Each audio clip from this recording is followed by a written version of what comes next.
Em cada lágrima há uma esperança. Eliane Macarini pelo Espírito Vinícius, Pedro de Camargo. Amor e Equilíbrio Audiobook. Sexta parte. Adalton sentiu certa urgência em ficar sozinho. Olhou para Salima, que se divertia com as crianças. Sorrindo, aproximou-se e disse calmamente: Querida, vou para o escritório, sinto a aproximação de um amigo e preciso atendê-lo. Vá, sim, e depois, se puder, me conte o que está acontecendo. Adalton entrou no pequeno cômodo, tomou o Evangelho segundo o Espiritismo nas mãos, fez uma pequena prece e abriu o livro. Colchete que abre... colchete que fecha.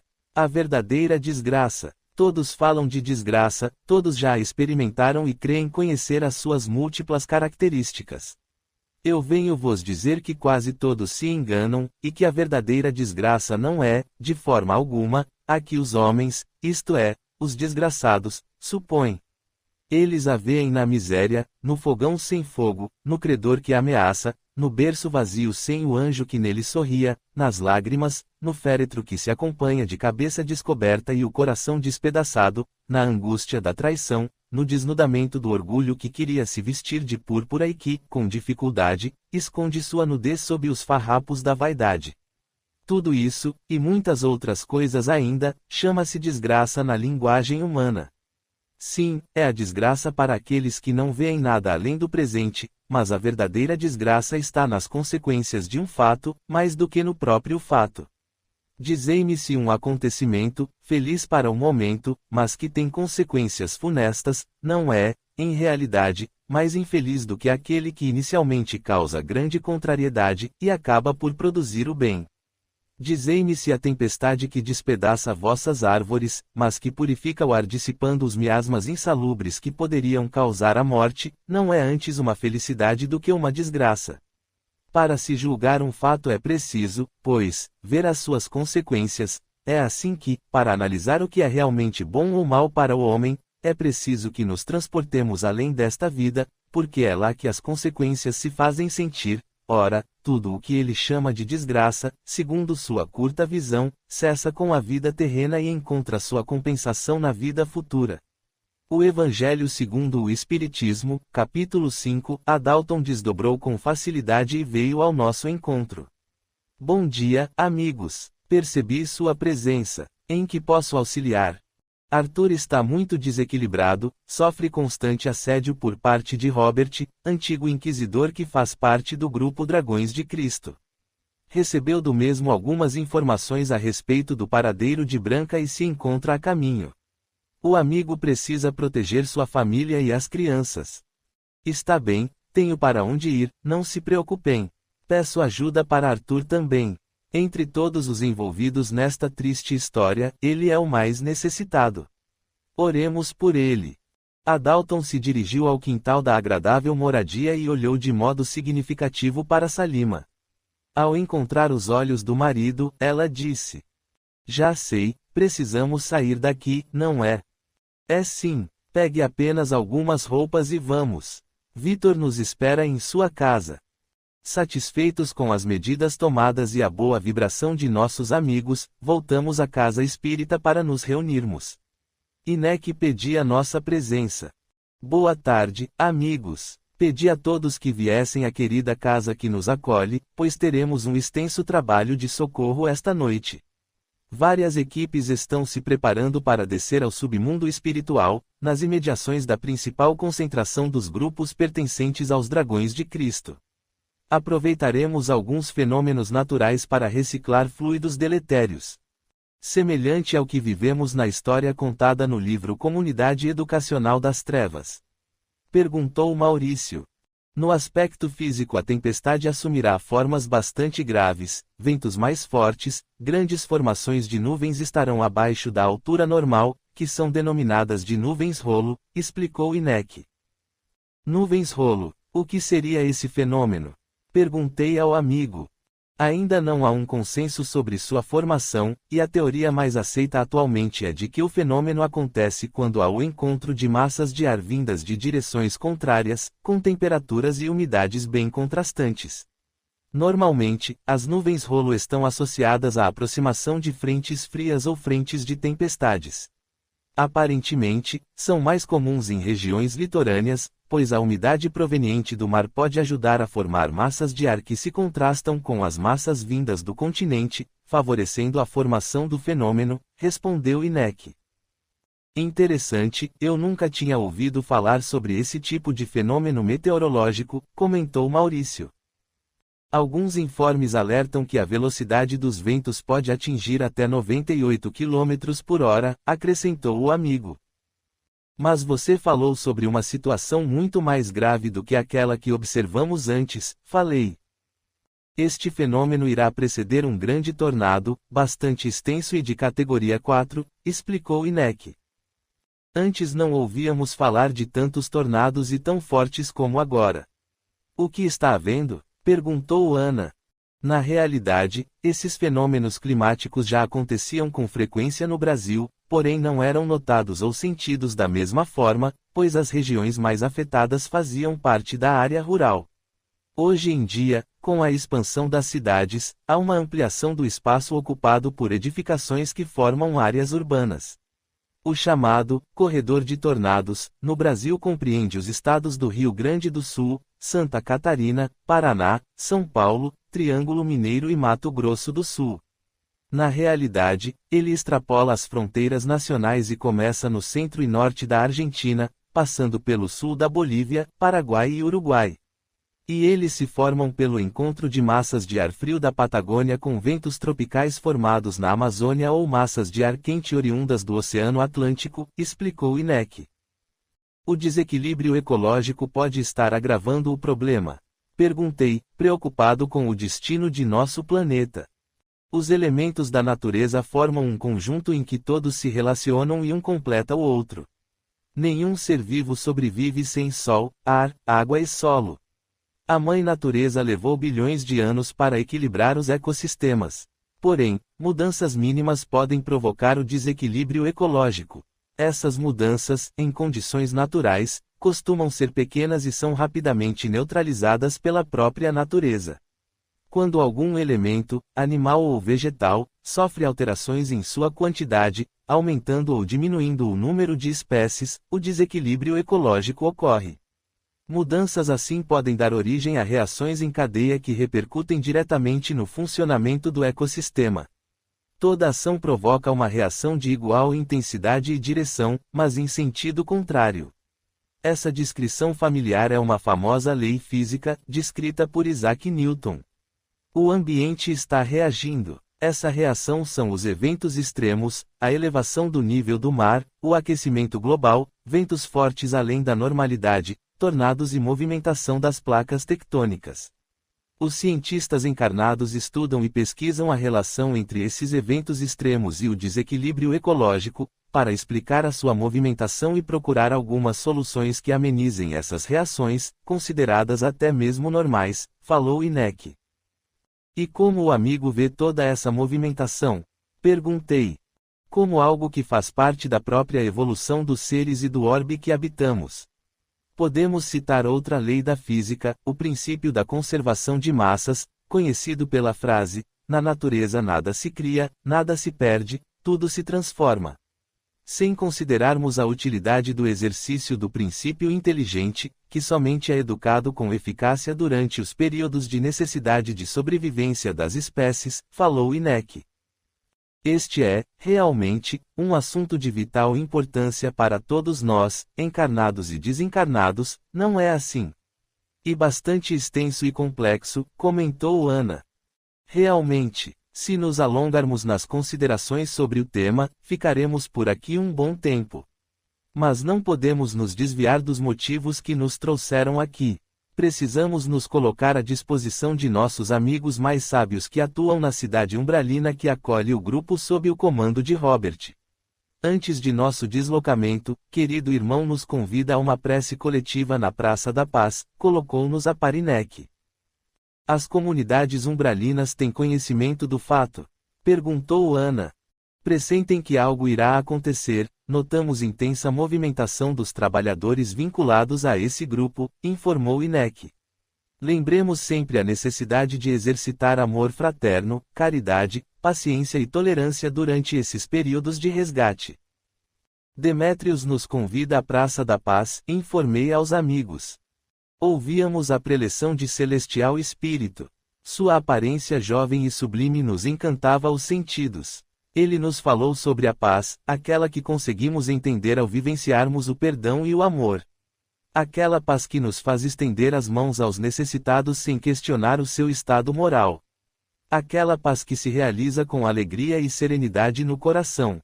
Aquela que acolhe e conforta, mesmo que o outro esteja agindo de maneira equivocada. Aquela paz que permite o carinho amigo desprovido de interesses, que não cobra o retorno, mas que acontece de forma natural. Falou-nos sobre a natureza humana que se desvirtua, mas ao mesmo tempo não entende e não aceita esse desvio, porque sofre com o aviltamento de sua própria origem. Terminou-nos olhando com tamanho amor, que senti meus olhos marejados e meu coração transbordando de felicidade. Lembrou-nos da esperança que Jesus nos trouxe, dizendo a seus irmãos amados: sois deuses, e podeis fazer muito mais do que eu faço. Ele se foi num rastro de luz e amor que inundou a todos que o ouviam. Serenados em nossos propósitos, ainda ficamos por ali, em silêncio, apreciando o momento magnífico que vivíamos, para, em seguida, envolvidos em ânimo novo, nos levantarmos do chão abençoado e tomarmos o caminho de nossa tarefa de redenção. Capítulo 27. Sofrimento e dor. 755. Como se explica que nas civilizações mais adiantadas existam criaturas às vezes tão cruéis como os selvagens? Da mesma maneira que numa árvore carregada de bons frutos existem os temporões. Há espíritos selvagens que só têm da civilização a aparência, lobos extraviados em meio de cordeiros. Os espíritos de uma ordem inferior, muito atrasados, podem encarnar-se entre homens adiantados com a esperança de também se adiantarem, mas, se a prova for muito pesada, a natureza primitiva reage. O Livro dos Espíritos, livro 3, capítulo 6, Lei de Destruição, item V, Crueldade. A polícia já havia expedido um mandado de prisão para Arthur. Ele já estava ciente da situação, tinha visto sua foto em jornais nas bancas. A urgência em executar seu plano aumentou, desequilibrando-o ainda mais. Tinha perdido 2 dias dormindo, isso era inadmissível. Afinal, ele era o poderoso Arthur e ninguém podia interferir assim em seus planos. Lembrava-se de algumas vivências durante o sono, de estar aprisionado, de ter dificuldades de acordar. Tinha muito que agradecer à senhora que o acolhera na pensão, ela conseguira fazê-lo voltar daquele estranho e prolongado sono. Entrou no carro, então falou consigo mesmo. Este carro está em meu nome, com certeza estão me procurando, então é melhor sumir com ele e comprar outro. Não vou gastar dinheiro à toa, vou de ônibus, agora falta pouco. Dirigiu até a rodoviária da pequena cidade, entrou num estacionamento. Amigo, vou viajar por 3 dias e pretendo fazê-lo de ônibus. Quanto me cobra para meu carro ficar aqui por esse período? Combinou o preço, pagou adiantado e foi para a pequena rodoviária, tomou um ônibus que o levaria à cidade. Descobrira onde era a casa de Adalton. Ao desembarcar na outra cidade, um rapaz entrou num mercado e deixou o carro aberto com a chave no contato.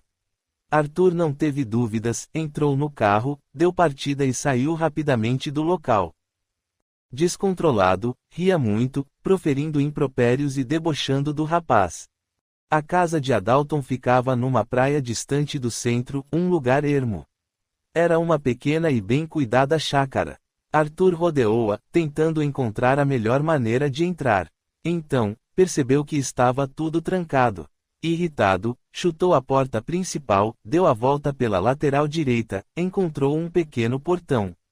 Voltou ao carro roubado, abriu o porta-malas e encontrou um pé de cabra. Forçou o portão e decidiu entrar pela porta da cozinha. Olhou desconfiado para dentro do cômodo, receoso de que houvesse alguém por ali. Roberto o seguia de perto, ávido por provocar o ódio de Arthur contra Camila e Branca. Arthur subiu as escadas e encontrou um quarto mobiliado com objetos coloridos e motivos infantis. Observou à sua volta e constatou que a casa estava deserta, sua irritação cresceu ainda mais. Abriu as portas dos armários, deduziu que tudo fora mexido e esvaziado com certa pressa. Tudo muito bem organizado, as roupas são, inclusive, separadas por cores. Mas esta parte aqui está completamente bagunçada. Foram tiradas coisas daqui às pressas. Do mesmo jeito que fui avisado, eles também foram. Que ódio! Quando encontrar essas duas, não vou só matar, vou fazer sangrar aos poucos, vou torturar aquela traidora. Desequilibrado em suas emoções e alimentado por suas afinidades espirituais, Arthur se entregou à fúria, tomou nas mãos uma cadeira de madeira e passou a destruir tudo à sua volta. Foi de um aposento a outro, quebrando móveis e objetos e gritando como um louco. Desceu as escadas do sobrado e passou a depredar a bela sala de jantar. O barulho era ensurdecedor, Robert ria e incentivava o infeliz possesso no ato desvairado. Arthur entrou na cozinha e, exausto, ainda tentou levantar o que restava da cadeira, mas não conseguiu, sentia muita dor no peito. Levou a mão à cabeça e pensou, vou morrer aqui sozinho, esses miseráveis fugiram e não voltarão tão cedo. Vou morrer aqui sozinho. Arthur desmaiou novamente, vitimado por seu próprio descontrole, o corpo físico cedia à pressão emocional e aos exageros cometidos contra a própria vida. Maurício saiu à rua, avistou um vizinho caminhando com um pequeno cão. Aproximou-se do homem e o intuiu a visitar o amigo de vizinhança. O homem tocou o interfone, mas não teve resposta, então percebeu o portão lateral aberto. Achou estranho, sabia que Adalton e Salima eram pessoas muito cuidadosas. Aproximou-se e viu a porta de vidro da sala de repouso que dava para um belo gramado toda estilhaçada. Correu para sua casa e acionou a polícia. Voltamos para junto de Arthur. Robert nos olhou com sarcasmo e falou entre dentes. Podem ficar com esse inútil, ele não me serve mais. Agora cuido eu de suas protegidas. Contra mim vocês não podem. Elas serão devidamente punidas. Saiu do ambiente levando consigo vários espíritos em terrível estado de demência, que o seguiam sem nem mesmo saber o que faziam. Apiedados pela dor provocada pela ignorância, oramos ao Pai de amor e perdão. Amigos socorristas permaneceram no local. Camila estava muito triste, aguardava ansiosa por notícias de sua filha. Quando foi colocada a par de tudo o que andava acontecendo, sentiu o peso da separação aumentar a cada instante. Não conseguia mais se alimentar ou mesmo descansar. Afastada do trabalho por um diagnóstico de depressão grave, não conseguia nem mesmo raciocinar sobre suas reais necessidades. Aproximamo-nos da mãezinha em aflição, passando a auxiliá-la na reciclagem energética necessária. Ela sentiu-se melhor, tomou o celular nas mãos, aquele que lhe foi dado por Wanda, para falar direto com Adélia e Tony. Adélia, é Camila. Preciso saber notícias de minha filha. Por favor, me diga como ela está. Estou enlouquecendo de tanta preocupação. Chegamos agora mesmo ao hospital e Branca está sendo internada. Ela ainda não foi examinada pelo médico indicado por Vitor, mas, assim que tivermos notícias, prometo compartilhá-las com você. Por favor, estou agoniada. Eu deveria estar aí com vocês, junto da minha menina. Em breve você poderá estar com sua filha.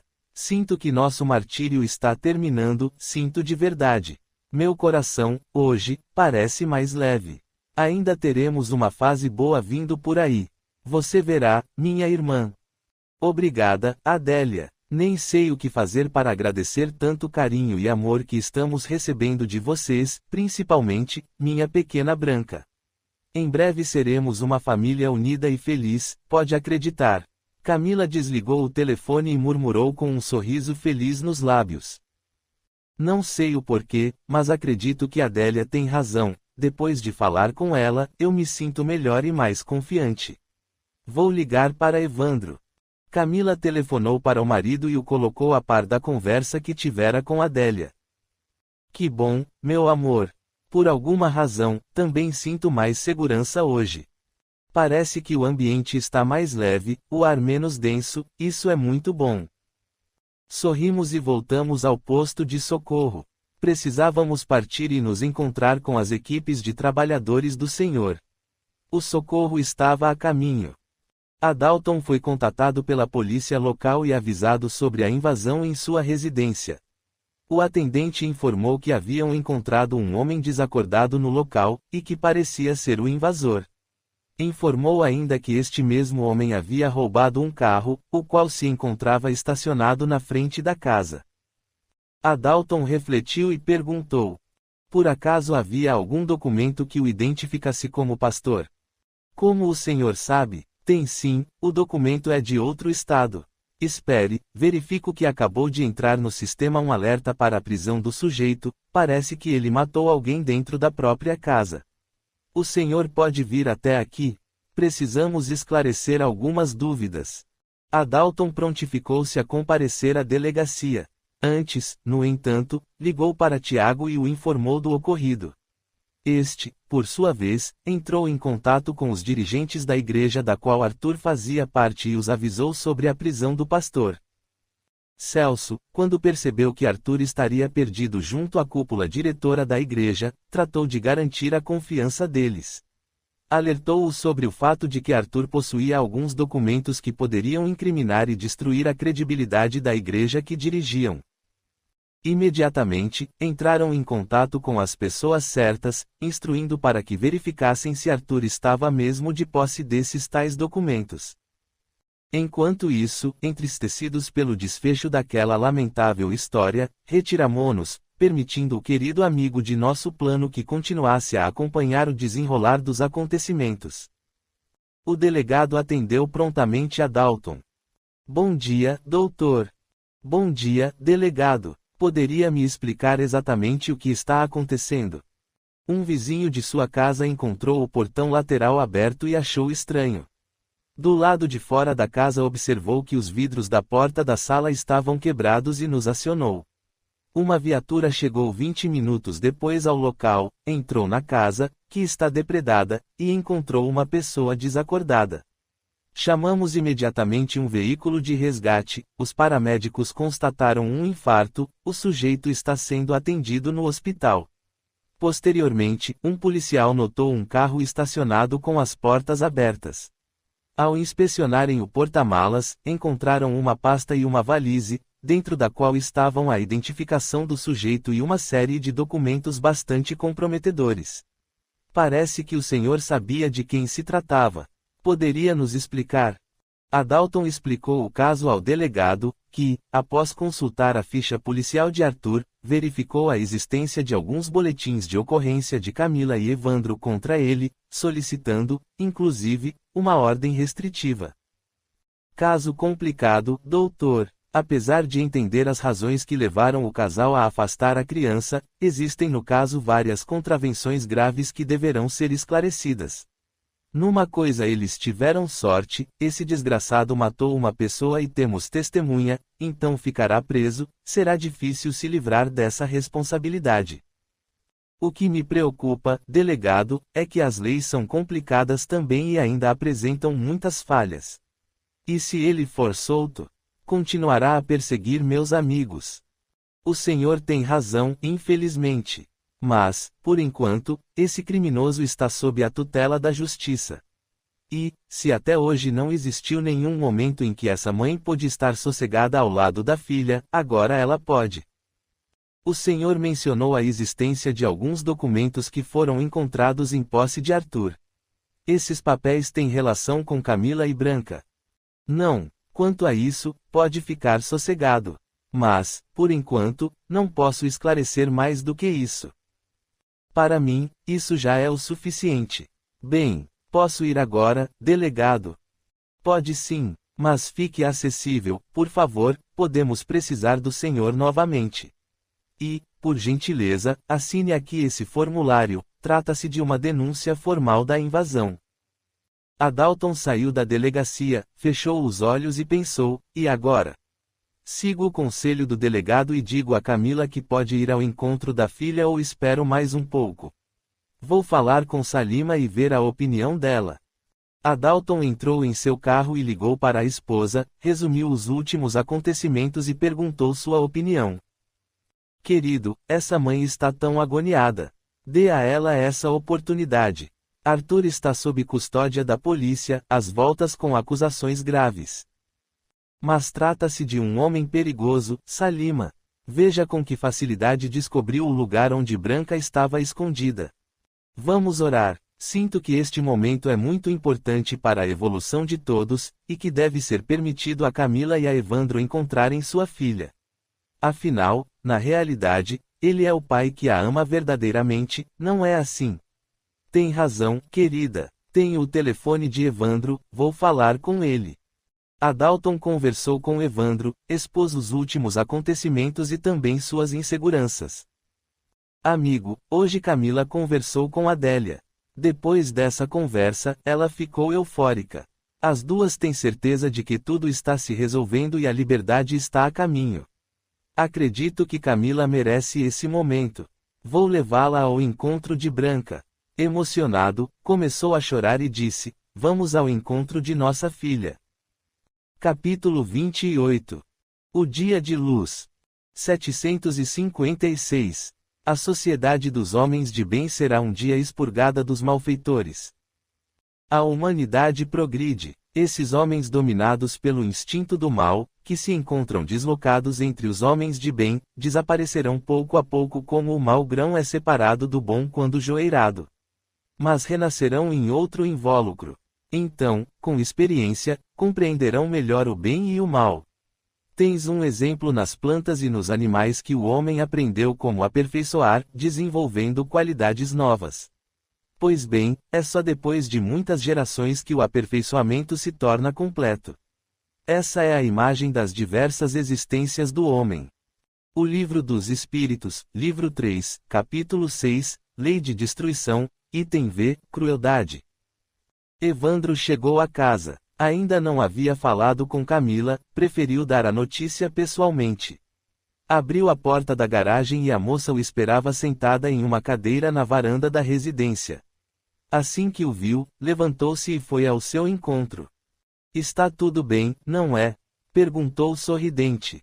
Evandro fitou a esposa admirado, parecia que Camila já sabia dos últimos acontecimentos. Está sim, meu bem. Adalton te ligou? Não, mas eu sei que já estou livre para encontrar minha filha. Eu tenho sentido sua presença de uma forma muito intensa. Nos últimos dias, a sensação que tenho é de que posso estender as mãos e tocá-la. E não é uma sensação ruim, é muito bom.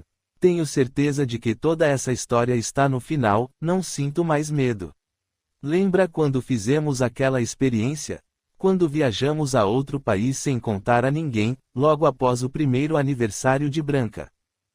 Lembro sim. Nossa ideia era saber se podíamos morar fora do Brasil e levar Branca conosco. Mas Arthur nos seguiu e debochou de nosso susto ao vê-lo sentado em nossa mesa de almoço. Isso mesmo, essa foi mais uma tentativa de ficarmos com nossa filha. Eu tenho pesadelos frequentes com aquele dia. No entanto, esta noite sonhei com aquele lugar, nós estávamos bem e Branca estava almoçando conosco. Depois falei com Adélia e ela teve a mesma sensação. E eu sei que você voltou mais cedo para casa porque posso ir ao encontro de nossa criança, de nossa menina amada. Você tem razão, vamos ao encontro de Branca. Camila rompeu num pranto sentido, seu corpo tremia. Ela se jogou nos braços de Evandro e falou emocionada. Minha filha, não tem mesmo perigo? Arthur foi preso, ele assassinou uma pessoa e estava em fuga. Chegou até a encontrar a casa de Adalton. Depredou o imóvel, aparentemente num ataque de fúria. Por fim, desfaleceu, vitimado por grave ataque cardíaco. Um vizinho chamou a polícia e o encontraram por lá. Agora está internado num hospital sob a custódia da polícia. Oh, meu Deus, ele é louco, quanto mal ainda irá fazer? Não pensemos nisso agora, precisamos viajar. Arrume algumas roupas, enquanto vou ao posto abastecer o carro. Nossas malas estão prontas. Venha comer alguma coisa, fiz um lanche caprichado. Comemos e, depois, saímos. Você já fez as malas? Já sim. Disse a você sobre minha certeza, não disse? Evandro sorriu, abraçou e beijou sua esposa com carinho. Está bem, vou tomar um banho rápido e comer algo. Depois partimos. Evandro, tenho uma linda surpresa para você, eu acho que estou grávida. O quê? Camila sorriu e continuou. Sabe essas certezas que ando tendo hoje? Essa é uma delas. Ainda é muito cedo, não faltou nenhuma menstruação, mas tenho certeza de que carrego nosso filho em meu ventre. Evandro ficou olhando para a esposa à sua frente, sem ação. Apalermado por tanta felicidade, apenas a olhava.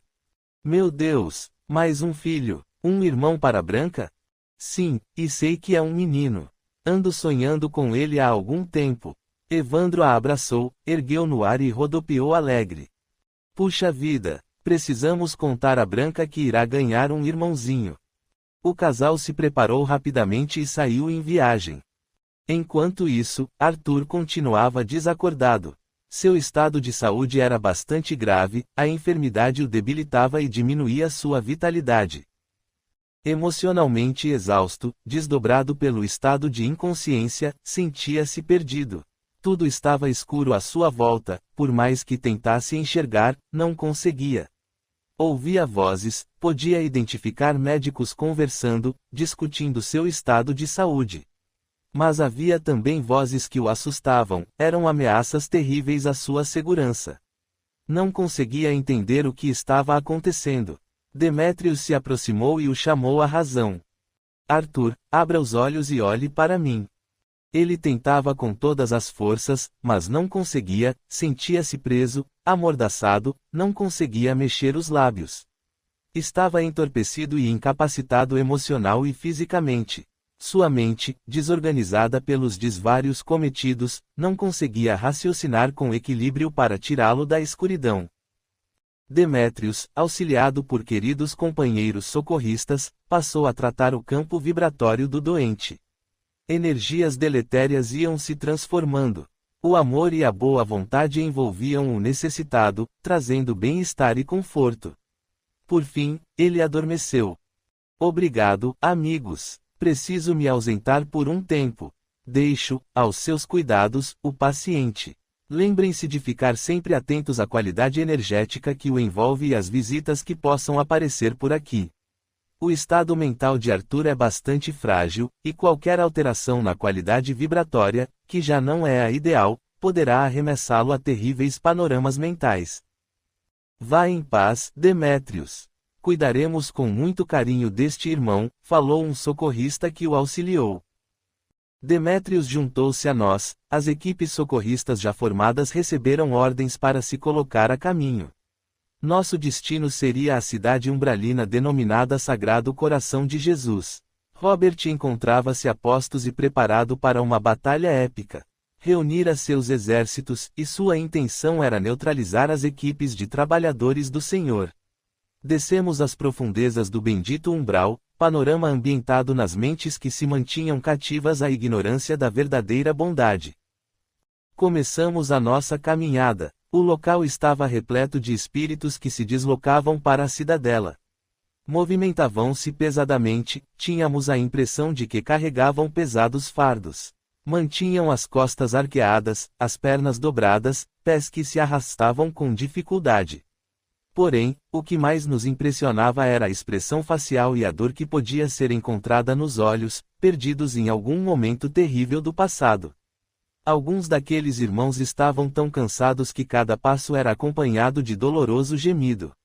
Outros tantos, presos na revolta de um passado incompreendido, caminhavam com passos pesados, e, a cada custoso movimento, proferiam impropérios contra os pretensos inimigos e contra Deus, a quem culpavam por seu desequilíbrio. Aproximamo-nos de um desses irmãos e acompanhamos a sua movimentação mental. O infeliz lembrava-se de um passado distante, momento em que foi um membro importante da Igreja Católica. Vestia-se com luxo, pesados anéis adornavam seus dedos. A aparência imponente despertava receio por onde passava. Certo dia, aproximou-se de um menino e o mandou buscar água fria, o mesmo olhou-o nos olhos, apenas sorriu e não se mexeu, ficou ali só olhando a figura singular. Ele enfureceu-se, agarrou o menino pelos braços e o sacudiu com violência. A criança, assustada, sem emitir um som, olhava-o em desespero. Com mais raiva ainda, levantou o menino no ar e o arremessou contra a parede. A criança bateu a cabeça com violência e já estava morta ao chegar ao chão. Um criado aproximou-se, estarrecido com a cena, e perguntou com muito medo: Excelência, o que ele fez para o senhor? Não obedeceu às minhas ordens. E, assintosamente, me enfrentou com o olhar. Mas, senhor, esse pobre garoto era surdo e mudo, não podia entender suas ordens. O religioso olhou com certo espanto, para em seguida gesticular com as mãos e dizer com descaso, sem remorso ou arrependimento: menos um peso para a Santa Igreja. O que um aleijão fazia aqui dentro? O doente moral continuava a rememorar várias passagens desequilibradas de sua encarnação e pensava ao mesmo tempo: tudo em nome de Deus, e hoje lutaremos para defendê-lo. Repetia ininterruptamente a mesma frase, como a se convencer de que os atos praticados eram corretos, e de que a sua ação de hoje também seria um ato de obediência ao Pai Maior. A falta de compreensão sobre as mensagens que Jesus nos legou era coisa comum entre aqueles irmãos. Caminhavam a esmo, e suas mentes repetiam e repetiam palavras de justificativa sobre seus atos insanos. Percebemos que já começavam a questionar sem muita lógica a própria dor. Inek nos olhou com carinho e falou amoroso: isso é muito bom, estão a caminho da casa do Pai Maior. Sorri com alegria. O amigo amado estava certo em suas palavras. Todos nós estamos a caminho da casa do Pai. Cada qual no seu entendimento da vida. Ana olhou para Inek e perguntou: podemos cantar? Podemos sim, minha jovem amiga. Assim, Ana começou a entoar linda canção. À noite no céu são estrelas que brilham, meus olhos que brilham também descobrem no céu mil sinais que cintilam sem ver todas elas, porém. São muitas moradas no espaço infinito, são lares distantes daqui. São sóis de energia cercados de vida em mundos a evoluir. São tantas moradas, são outras pousadas de almas irmãs como eu. São educandários interplanetários, moradas do reino de Deus. São tantas moradas, são outras pousadas de almas irmãs como eu. São educandários interplanetários, moradas do reino de Deus. Outras moradas, Cancioneiro Espírita. Capítulo 29. Expulsando a dor. 757. O duelo pode ser considerado como um caso de legítima defesa. Não, é um assassínio e um costume absurdo, digno dos bárbaros. Numa civilização mais avançada e mais moral, o homem compreenderá que o duelo é tão ridículo quanto os combates de antigamente encarados como o juízo de Deus. 758. O duelo pode ser considerado como um assassínio por parte daquele que, conhecendo sua própria fraqueza, está quase certo de sucumbir. É um suicídio. 758. E quando as probabilidades são iguais, é um assassínio ou um suicídio? É um e outro. Comentário de Kardec: em todos os casos, mesmo naqueles em que as possibilidades são iguais, o duelista é culpável porque atenta friamente e com propósito deliberado contra a vida de seu semelhante, e em segundo lugar, porque expõe a sua própria vida inutilmente e sem proveito para ninguém. O Livro dos Espíritos, livro 3, capítulo 6, Lei de Destruição, item V, duelo. A densidade energética tornava-se mais e mais pesada à medida que avançávamos. Inek convidou-nos a um breve descanso. Acomodados na beira da estrada, passamos a prestar atenção ao que Inek nos dizia mentalmente. Santo Agostinho, em O Evangelho segundo o Espiritismo, item 19 do capítulo 3, ressalta: o progresso é uma das leis da natureza. Todos os seres da criação, animados e inanimados, estão submetidos a ela, pela bondade de Deus, que deseja que tudo se engrandeça e prospere. A própria destruição, que parece, para os homens, o fim das coisas, é apenas um meio de levá-las, pela transformação, a um estado mais perfeito, pois tudo morre para renascer, e nada volta para o nada. Essa passagem foi recordada por mim pela música que Ana nos ofertou. Ela fala das moradas, muitas moradas na casa do Pai. E podemos entender essa fala como muitos lugares físicos, o universo está repleto deles, basta observarmos o céu e entender que cada brilho que conseguimos enxergar é uma morada. Mas, também, podemos entender que cada um de nós, espíritos eternos, edifica a sua própria morada em sua mente. Somos nós que construímos nossas casas mentais, e, conforme melhoramos o entendimento da própria vida, a mudança natural para vivenciarmos, sem a necessidade de mudar a morada física. Essa é a transformação mais importante, que nos beneficia com a serenidade e a felicidade, que nos dá a liberdade de sermos bons filhos em qualquer lugar que estejamos habitando. Esse caminho que hoje percorremos é uma morada da casa do Pai, independentemente de haver equilíbrio, como nós o entendemos. Mesmo porque esse equilíbrio é relativo à nossa própria compreensão da vida. Quando entendermos esse fato simples, não haverá mais crítica destrutiva em nossas mentes, mas apenas a alegria de estarmos a caminho, e estenderemos as mãos àqueles que estão em nossa retaguarda, assim como aqueles que possuem uma compreensão acima da qualidade da nossa nos auxiliam a caminhar com mais amor, perdão e alegria em nossos corações.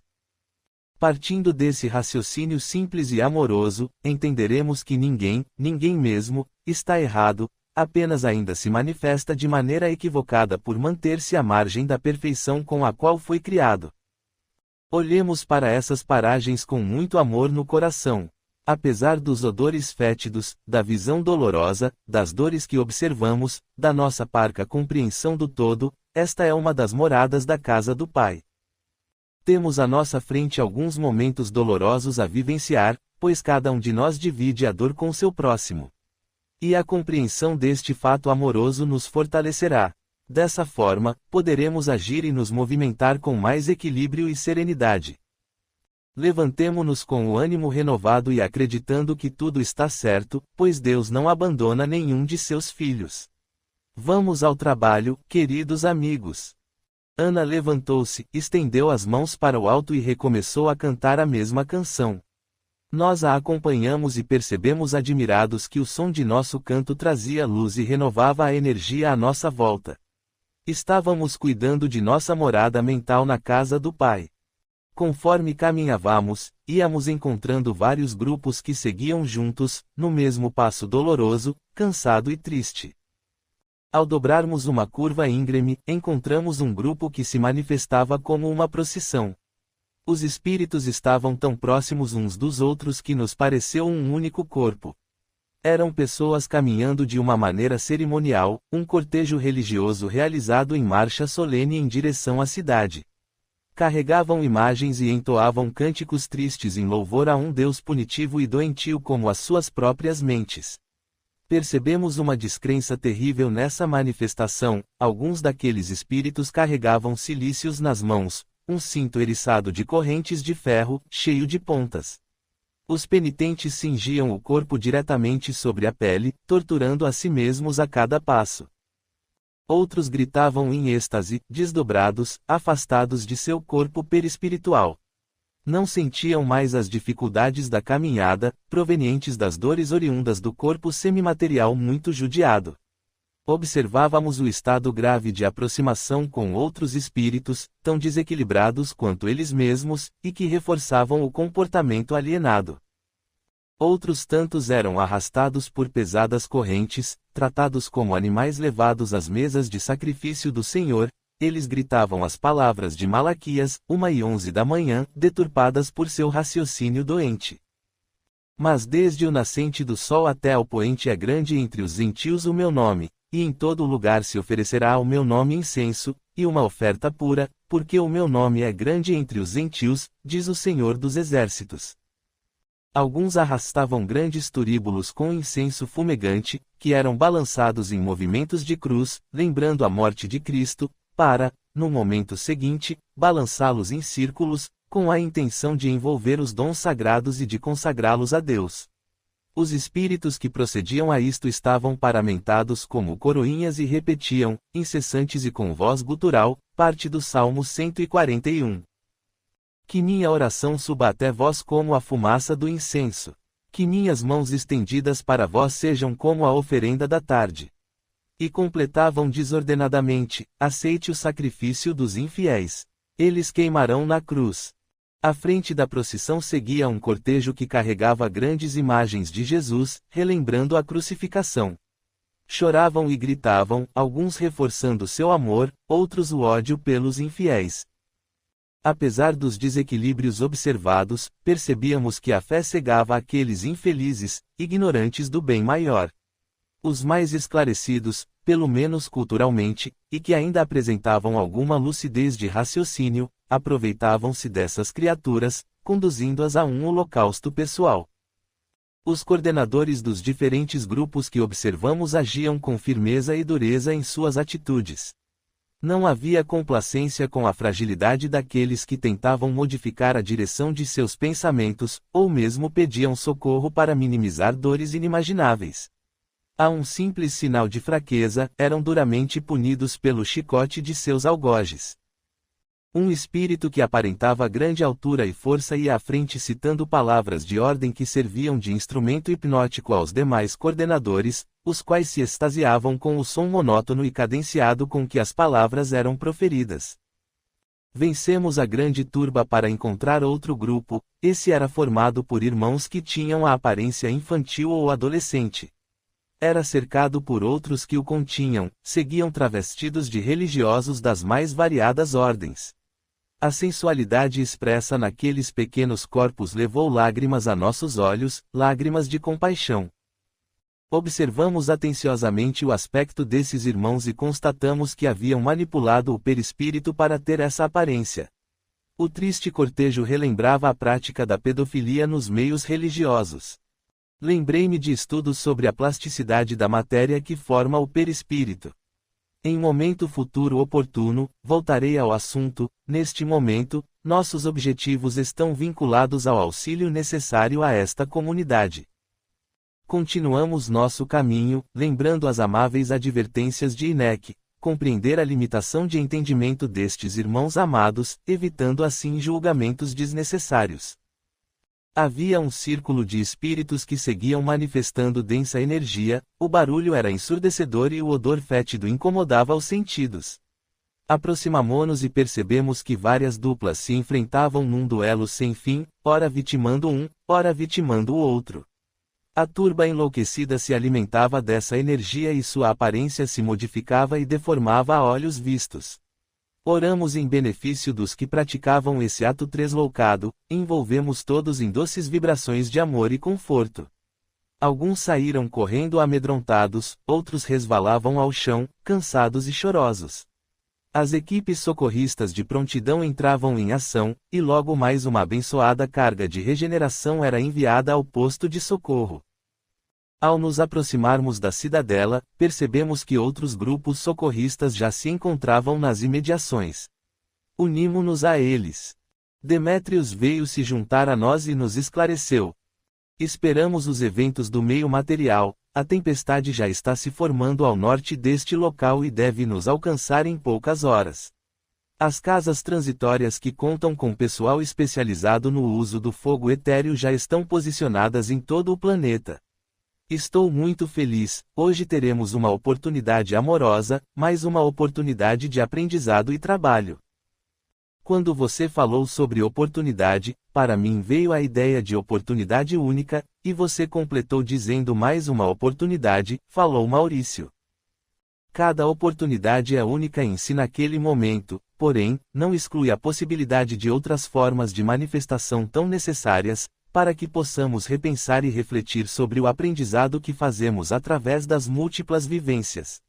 Hoje estamos desfrutando de uma ocasião bastante proveitosa para a humanidade, que abrirá as portas para outras oportunidades.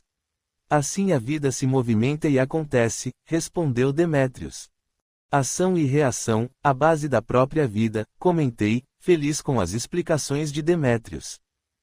Isso mesmo, Vinícius. Sem esquecer que essa lei é dinâmica, sempre em movimento, não confundir com a ideia de marasmo, de engessamento da vida, afirmou Inek.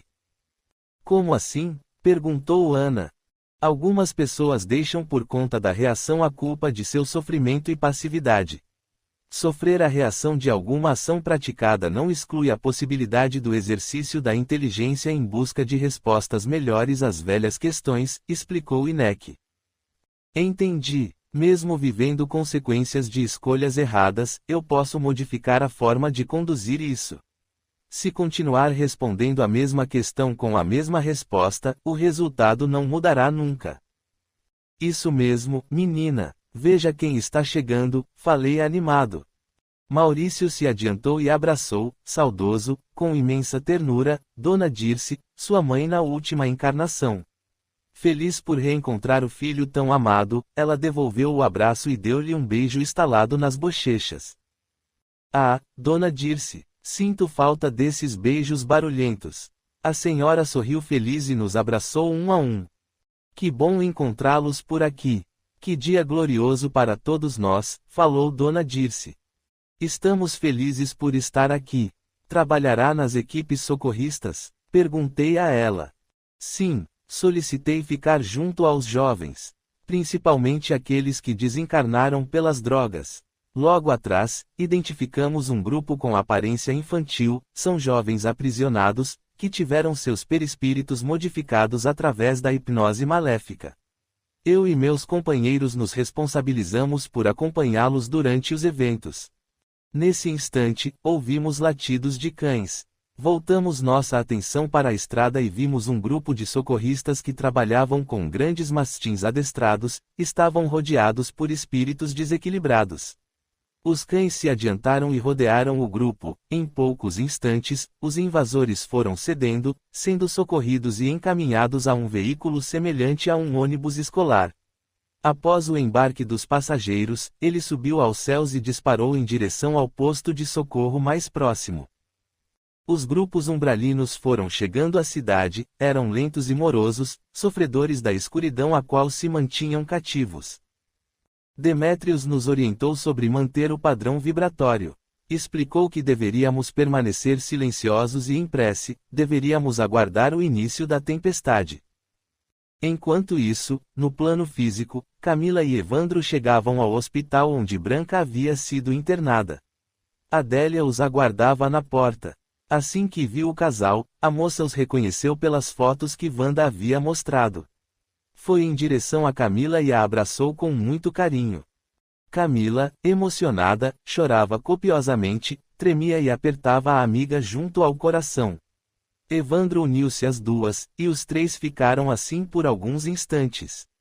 Como está nossa filha, Adélia? Ela é uma menina valente e corajosa. Falei a ela que você estava vindo encontrá-la. Está muito feliz e ansiosa. Fala sem parar em você, Evandro. O rapaz ficou bastante emocionado. Abraçando novamente a amiga, falou.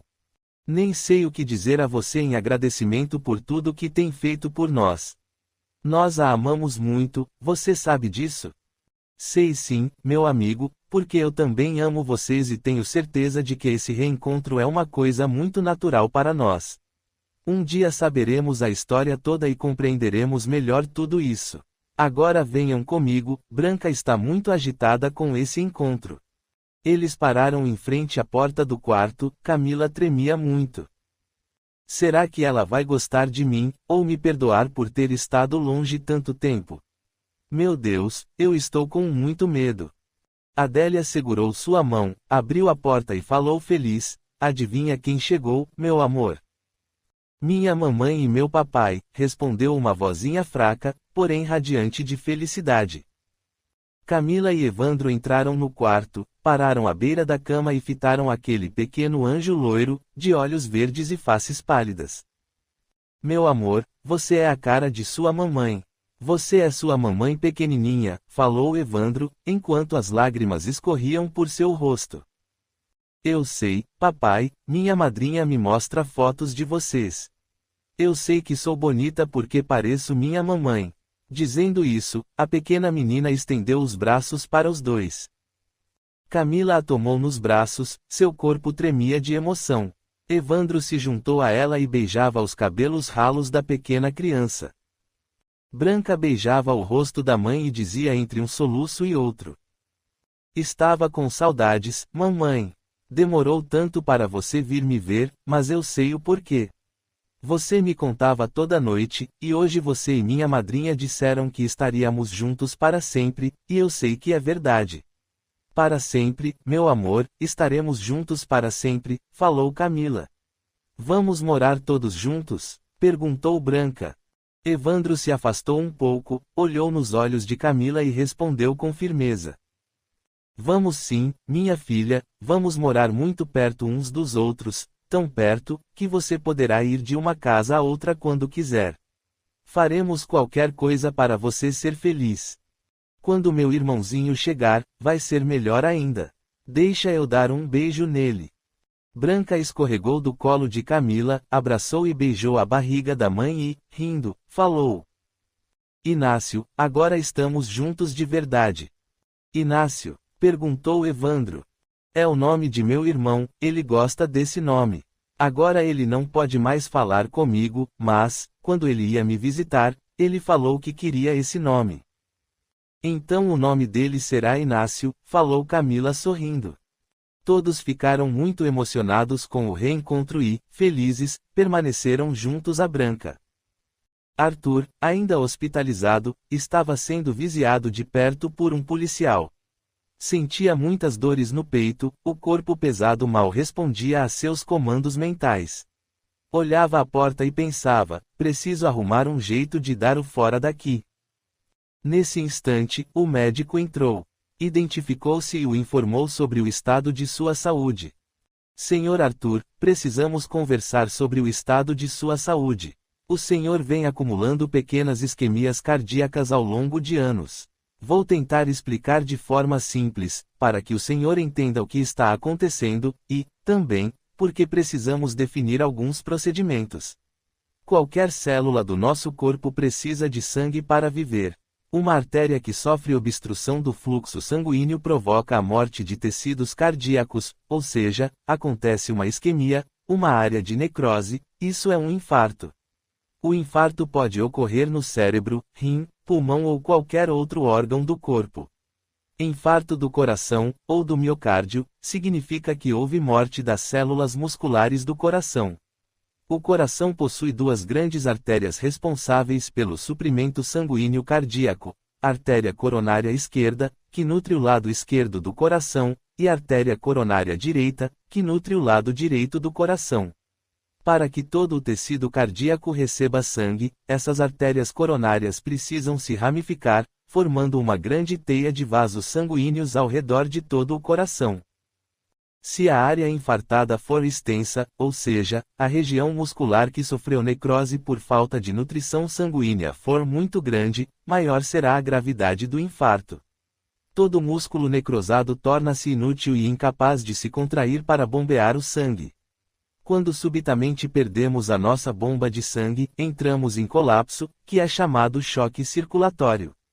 No caso do coração, chamamos de choque cardiogênico, por ter origem no coração.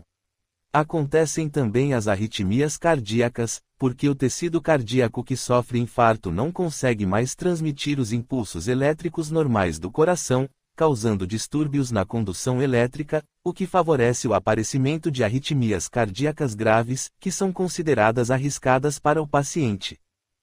Na verdade, um extenso infarto é um grande risco, mas não é a única causa para uma parada cardíaca. Vários pequenos infartos acumulados durante anos, como é o seu caso, ou uma isquemia única, mesmo que não muito extensa, mas localizada caprichosamente em uma área nobre da geração e transmissão dos impulsos elétricos do coração, também podem desencadear arritmias malignas, levando à parada cardíaca. Portanto, dois fatores são importantes no prognóstico de um infarto: tamanho e localização da área afetada. Há uma obstrução grave em sua artéria coronária esquerda, logo em sua formação. E todo o músculo cardíaco dessa área está necrosado. Está dizendo que eu já estou praticamente morto? Não. Estamos fazendo um tratamento clínico para reverter as crises de arritmia. Vencidas as crises, deveremos implantar um estente farmacológico. O estente farmacológico é um dispositivo semelhante a uma mola, revestido de medicamentos anti-inflamatórios e imunossupressores, que serve para desentupir as artérias do coração, como é o seu caso. Esse estente é implantado através de uma angiografia. E que diabos é isso? Como funciona? Na angioplastia, o estente é introduzido na artéria que está entupida através de um catéter. E funciona como uma armação, que empurra as placas de gordura que obstruem a artéria, impedindo a passagem do sangue, e segura as paredes da artéria, para que ela continue aberta, permitindo um melhor fluxo sanguíneo. Esses estentes também atuam liberando lentamente medicações imunossupressoras, que diminuem a chance de novo fechamento do vaso.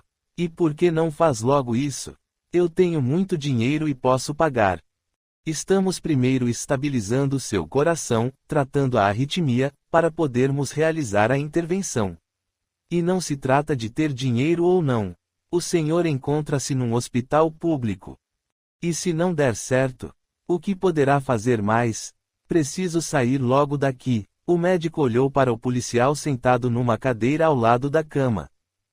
Se você está pensando que vou ficar preso, está muito enganado. Esse povo é doido. Tenho muito dinheiro e sou pastor evangélico. Acha que a acusação de um funcionário insatisfeito me fará um prisioneiro?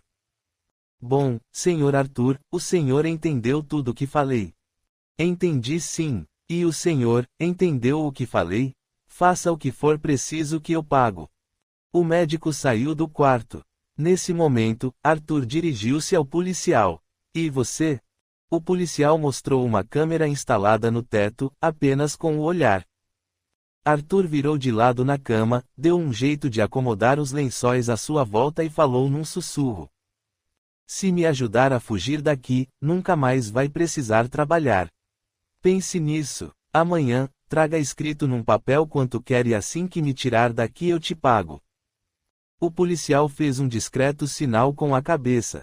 Arthur riu satisfeito e pensou, não tem lei que prenda alguém com dinheiro, e isso tenho bastante. Capítulo 30. Libertando o amor. 759. Qual o valor do que se chama o ponto de honra em matéria de duelo? O do orgulho e da vaidade, duas chagas da humanidade. 759.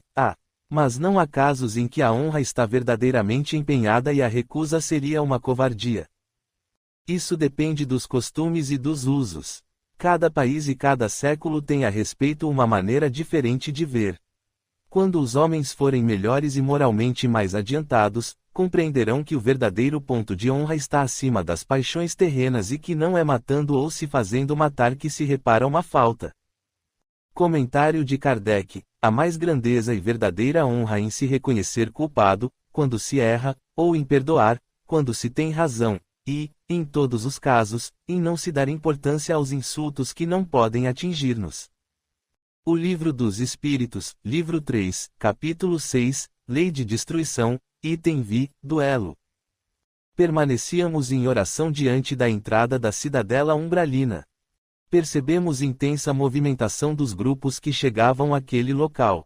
Abruptamente, todos se levantaram e formaram filas, semelhantes às utilizadas pelos exércitos do mundo material. Enfileirados, passaram a se movimentar num ritmo constante e uniforme, batiam os pés fazendo um ruído ensurdecedor, seguiam o ritmo que grande entidade à frente determinava a seus subordinados, através de palavras de ordem. Inek nos apontou o céu. A tempestade rugia ao longe, as equipes se mobilizavam acima de nossas cabeças, ali estavam os coletores de energia a postos. A casa transitória Maria de Nazarete havia descido ao solo, e as portas se abriam. Mobilizavam-se os trabalhadores com serenidade e alegria. Recebemos instruções para acompanhar de perto a grande massa que entrava na cidadela. Meus olhos marejados de lágrimas, sinal de intensa emoção que acometia meu coração, mostravam a grandeza do momento que experimentava por fazer parte das equipes do Senhor. Olhei à minha volta e vi refletido no rosto de meus companheiros os meus sentimentos. Estava em casa, sentia que poderia viver dessa forma para sempre, aqui nesse lugar bendito. Mas também ansiava por viver novas aventuras no reino de Deus, que com certeza modificariam a minha própria estrutura mental. Sorri, com o coração preenchido de felicidade, e caminhei em busca de redenção. Trovões e raios riscavam o espaço. Os coletores, em seus veículos, cruzavam o céu acondicionando a enorme quantidade de energia que era liberada e seria aproveitada no momento oportuno. Entidades de bondade amorosa transitavam entre os doentes da mente e do coração. À sua passagem, o amor fluía e auxiliava aqueles que viviam conflitos entre o bem e o mal. Elevamo-nos ao espaço e observamos as grandes concentrações deletérias, ao mesmo tempo que observávamos os servidores de Deus. Estes, prontamente, para lá se dirigiam acompanhados de um coletor que liberava a energia concentrada em frascos luminosos, os quais penetravam a escuridão iluminando os cantos de dor. Robert, enraivecido pela ação do bem maior, reuniu seu exército e ordenou um ataque maciço. Entidades travestidas como os peregrinos da Guerra Santa, atualmente conhecidos como os Cruzados, marchavam em direção ao centro do evento. Um grupo de espíritos que se apresentava como crianças foi estrategicamente colocado na lateral da grande massa, lembrando a Cruzada das Crianças, que aconteceu no ano 1212. Essa passagem, através da história, foi considerada uma lenda, visto não haver documentos escritos oficiais que provassem a sua existência. Baseada em duas movimentações distintas, uma originada na França e outra na Alemanha, está inserida entre a Terceira e a Quarta Cruzada. É considerada extraoficial, tendo sua origem na crença da existência das almas puras, as crianças. Os cruzados tinham convicção de que somente elas poderiam libertar Jerusalém. A falta de confiança nos adultos, almas corrompidas, deu início a esta ideia. Após o saque a Constantinopla, 50.000 crianças foram colocadas em navios, saindo do porto de Marsella, na França, rumo a Jerusalém. A iniciativa teve resultados desastrosos, pois grande parte das crianças pereceu durante a travessia, mortas de frio e fome. Outras foram vendidas como escravas aos turcos no norte da África, houve as que chegaram somente até a Itália, e, ainda, as que se dispersaram, ou foram sequestradas e escravizadas pelos muçulmanos. Equipes socorristas foram instruídas a trabalhar os fluidos concentrados neste pequeno exército, imediatamente, desviamos nossa atenção para tal procedimento. Espíritos, na condição de mulheres, aproximaram-se com carinho. Seus corpos vibravam com intensa amorosidade, e emanavam grandes e poderosas descargas fluídicas que envolviam esses espíritos. Alguns deles sentiam-se incomodados e corriam em disparada para longe, outros se enfraqueciam diante do bem-estar sentido, outros se agarravam às doces mães da humanidade. Todos foram agraciados com a bondade do Pai. Emocionados, percebemos a transformação do perispírito através da libertação dessas mentes escravizadas, que haviam sido capturadas por hipnotizadores maléficos.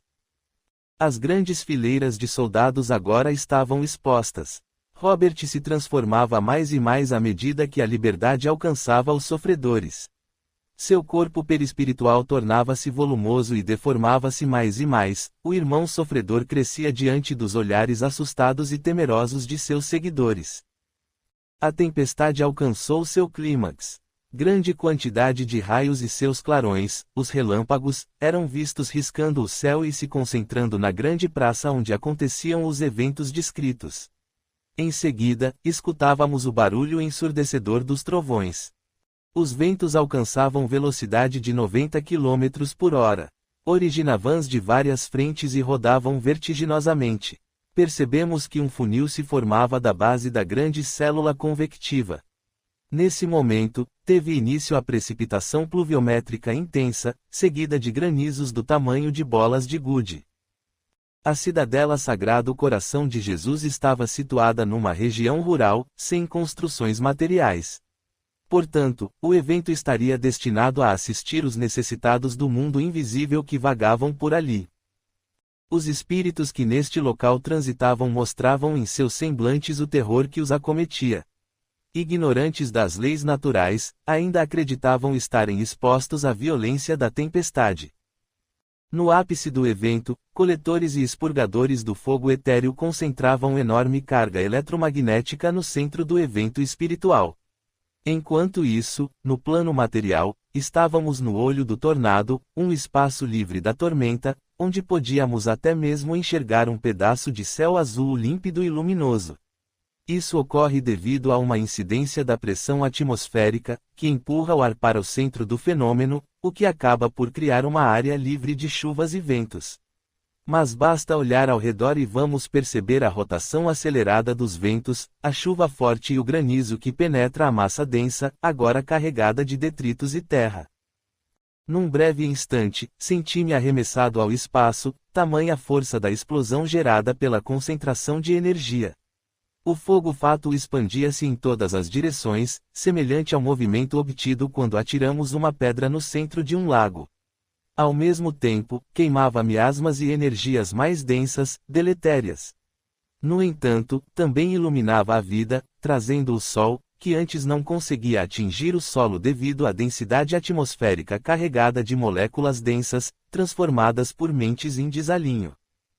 Observava as consequências de tão bendito presente do Pai, observava a vida se refazendo. A tempestade seguiu o seu caminho, descemos ao solo e nos juntamos às outras equipes que não paravam o trabalho santificador. Robert jazia inconsciente junto a um pequeno amontoado de escombros.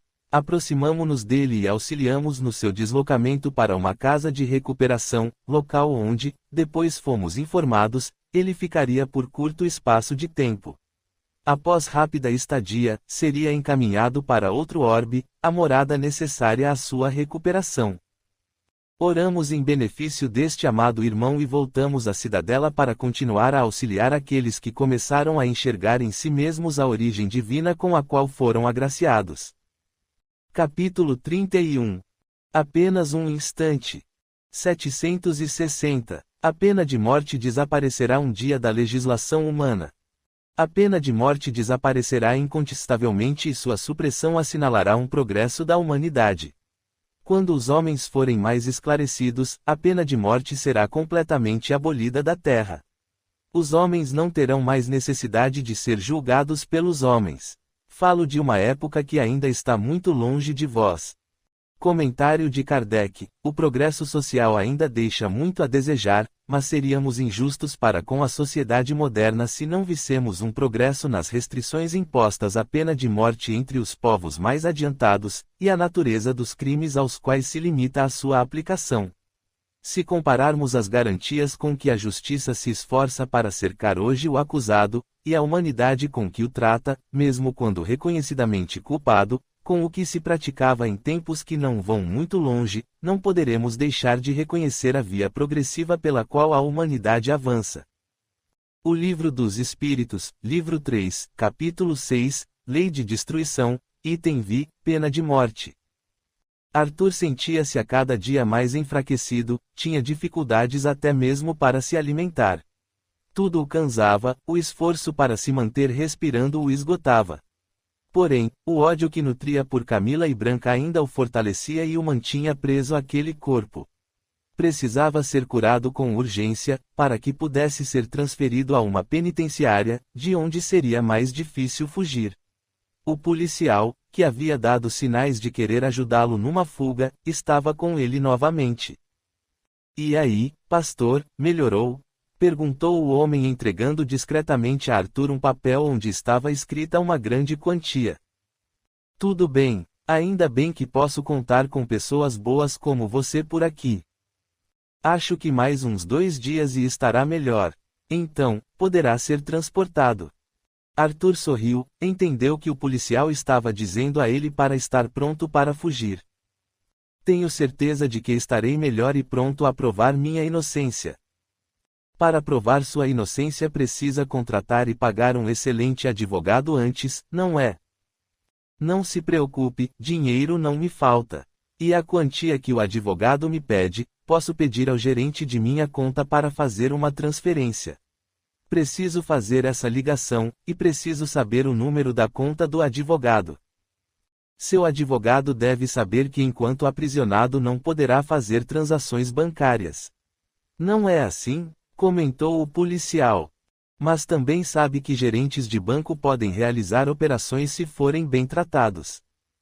O policial corrupto sorriu, antevia as facilidades econômicas das quais gozaria caso prestasse esse favor ao pastor, então logo providenciou para Arthur um celular, acompanhou-o ao banheiro e colocou em suas mãos o aparelho e um papel com os dados necessários para a transferência do dinheiro.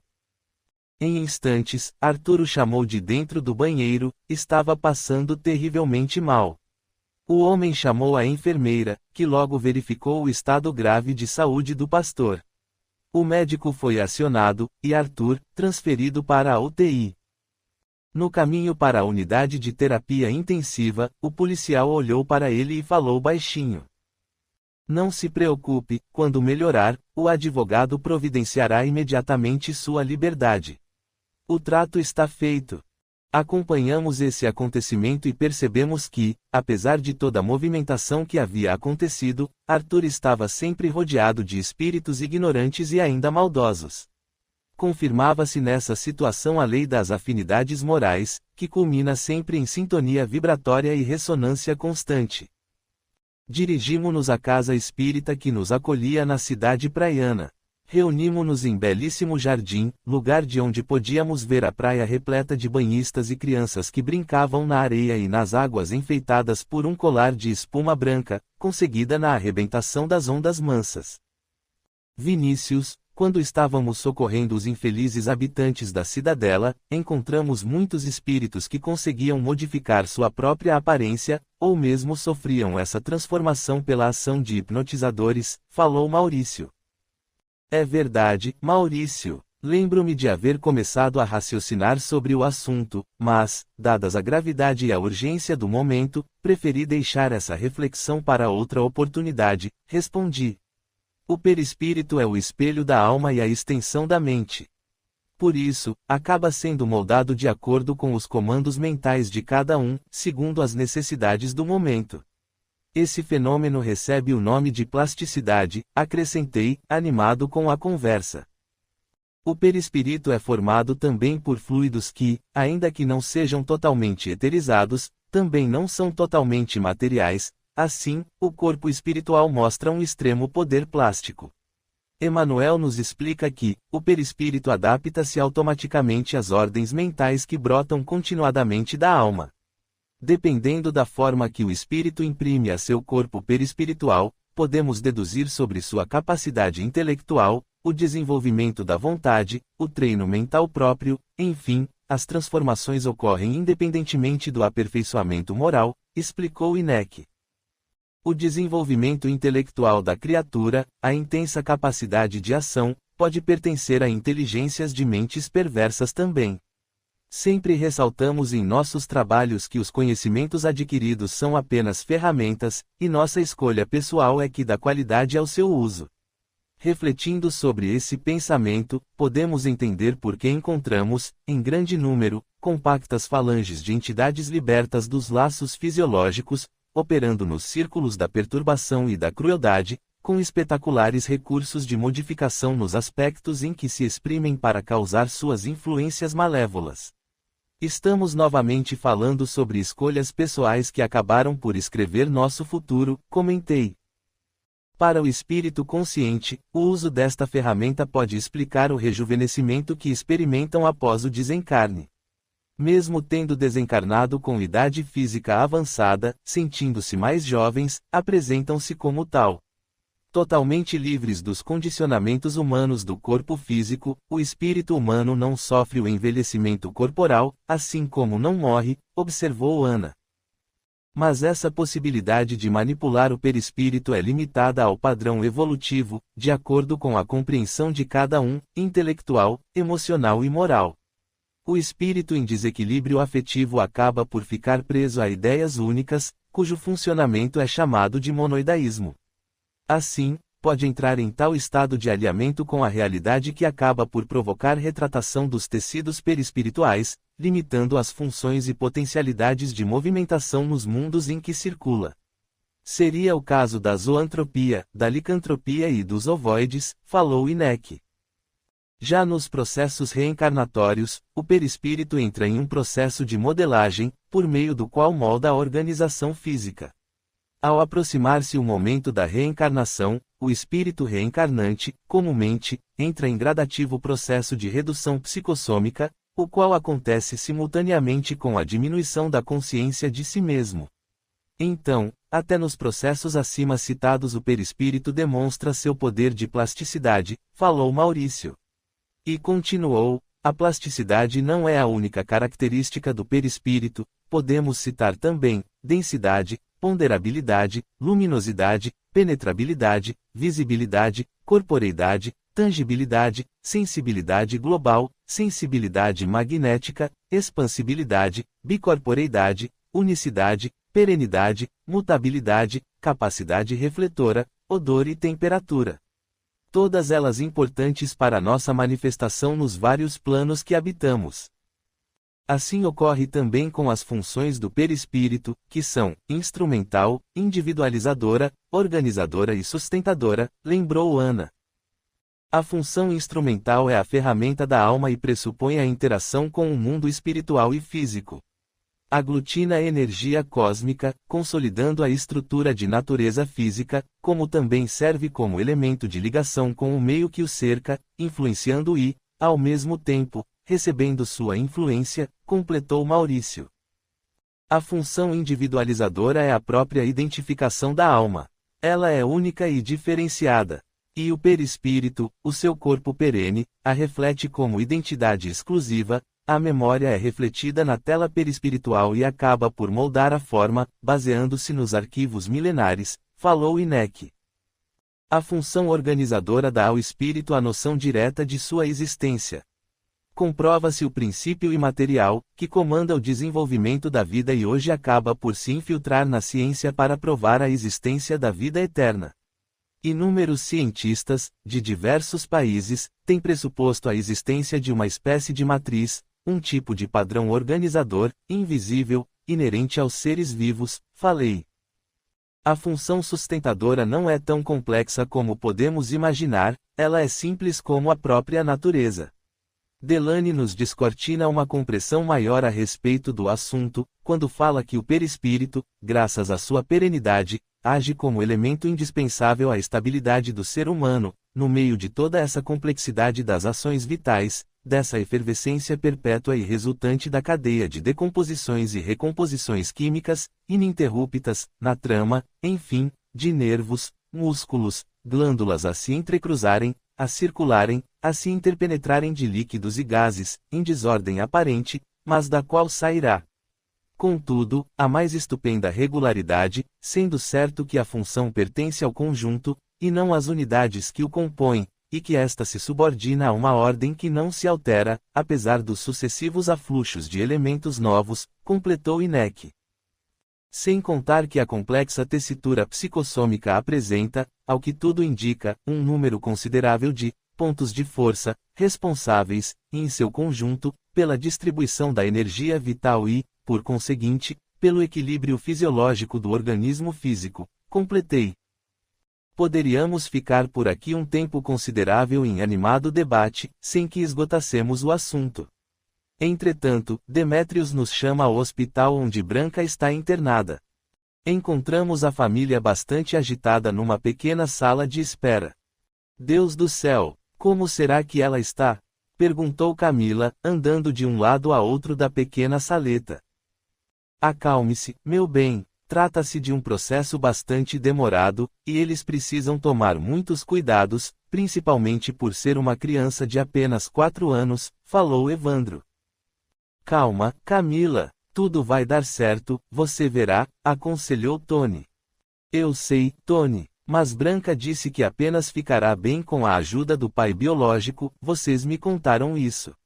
Lembram? Nada está escrito para determinar nosso futuro. A cada dia, escrevemos um novo capítulo, que nos coloca diante de novas consequências. Acalme-se, Camila. A moça sentou numa poltrona perto da janela e começou a orar. No início, não conseguia sequer terminar o Pai Nosso. A ansiedade, o medo de perder a filha recém-encontrada, desequilibravam suas emoções. Aproximamo-nos de seu campo vibratório e passamos a energizá-la com carinho. Ela fechou os olhos e adormeceu.